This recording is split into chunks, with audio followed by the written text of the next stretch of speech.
হঠাৎ করে আপনাদের জোটের মধ্যে আপনারা খুব বডি ল্যাঙ্গুয়েজে দেখাচ্ছেন যে আপনারা খুব ভালো করবেন, আবার তলে তলে বিএনপির সঙ্গে যোগাযোগ রাখছেন যে আপনারা জাতীয় সরকার করবেন। এটা কি দ্বিচারিতা নয়?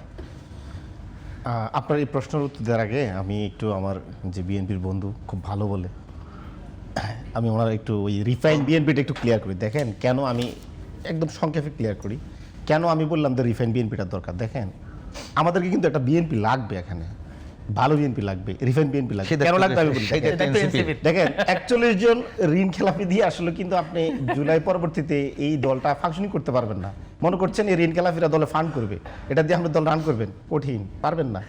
বিএনপির যে রাজনৈতিক স্ট্রাকচার, বাংলাদেশের 42টি স্থানে জামায়াতের রাজনৈতিক নারী কর্মীদের উপর হামলা করেছে, প্রকাশ হামলা করেছে। এটা তো নারীর প্রতি সহিংসতা।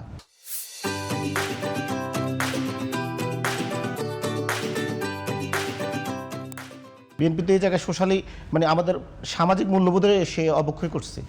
এটা আমাদের নারীর উপরে কেউ হামলা এভাবে করে না। দ্বিতীয়ত হচ্ছে আপনি দেখেন বাংলাদেশের 1.5 বছরের যে দর্শন হয়েছে 63টা দর্শনের সাথে বিএনপি তার অঙ্গ সংগঠন জড়িত। আর যে টোটাল যে মানে সহিংসতা মব হয়েছে এর কারণে 234 জন বিএনপির কারণে অন্তর্কোন্দলে খুন হয়েছে। আপনি কি এই বিএনপিটা কি আসলে কি সাস্টেনেবল বিএনপি মনে করতেছেন? এটা কি জিয়াউর রহমানের বিএনপি, খালেদা জিয়ার বিএনপির ধারে কাছে আছে?